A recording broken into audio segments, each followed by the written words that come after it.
Hi, welcome to Math Antics. In this lesson, we're going to learn about an important math concept called exponents. Sounds kind of weird, huh?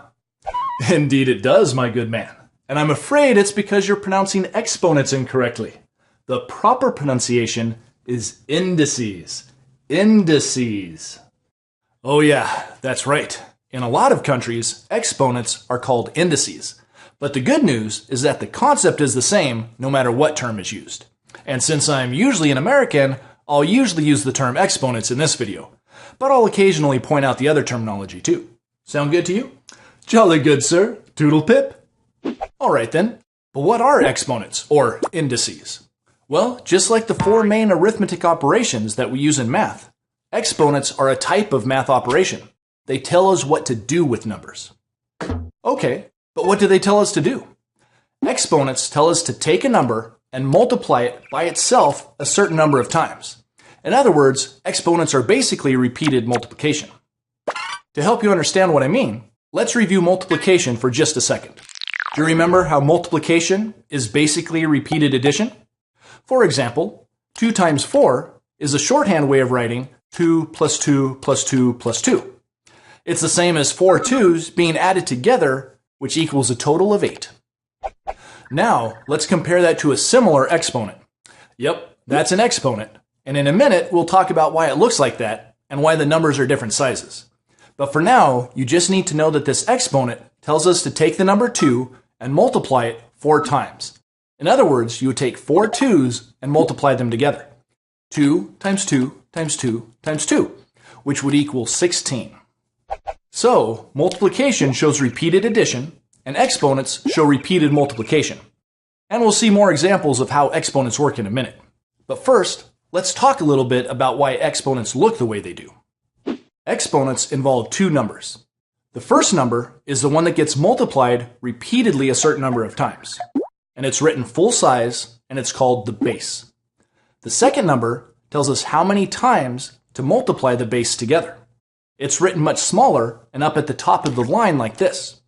And it goes by several different names. It's called the exponent, or the index, or very often, it's called the power.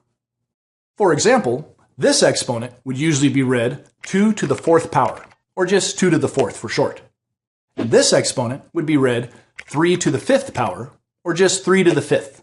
And this exponent would be read 10 to the 6th power, or just 10 to the 6th. Get the idea? Oh, and you'll often hear people say that a number is raised to a certain power. You know, because it sounds kind of cool. But it's just another way of saying the same thing. Okay, so now you know what the 2 numbers in an exponent mean. The base is the number that gets multiplied, and the power tells you how many times to do it. But I know what some of you are thinking. Where's the operator symbol?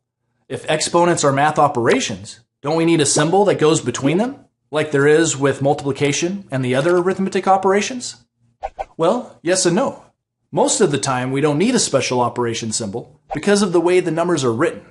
Since the power is written smaller and up at the top of the line, it looks much different from a normal digit. So we don't need to use a symbol. In math, whenever you see a regular sized number with a smaller number up and to the right, you know it's an exponent. And once you get used to seeing exponents like this, it's easy to recognize them. The only real concern is when writing exponents down on paper when you're trying to solve problems. If you're not careful or have really messy handwriting, you might accidentally confuse an exponent, like 2 to the 5th, with a 2-digit number, like 25. And obviously that would be a problem. Oh, and one more thing you should know before we move on, is that exponent operations do not have the commutative property.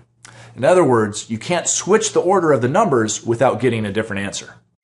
For example, 2 to the 5th power is 2 times 2 times 2 times 2 times 2. Which equals 32. But if we switch the numbers, 5 to the 2nd power is 5 times 5, which equals 25. So exponents do not have the commutative property.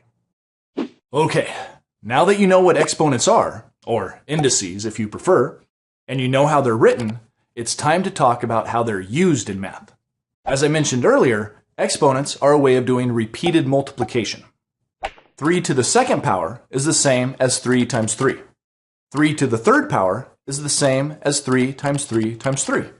3 to the 4th power is the same as 3 times 3 times 3 times 3. 3 to the 5th power is the same as 3 times 3 times 3 times 3 times 3.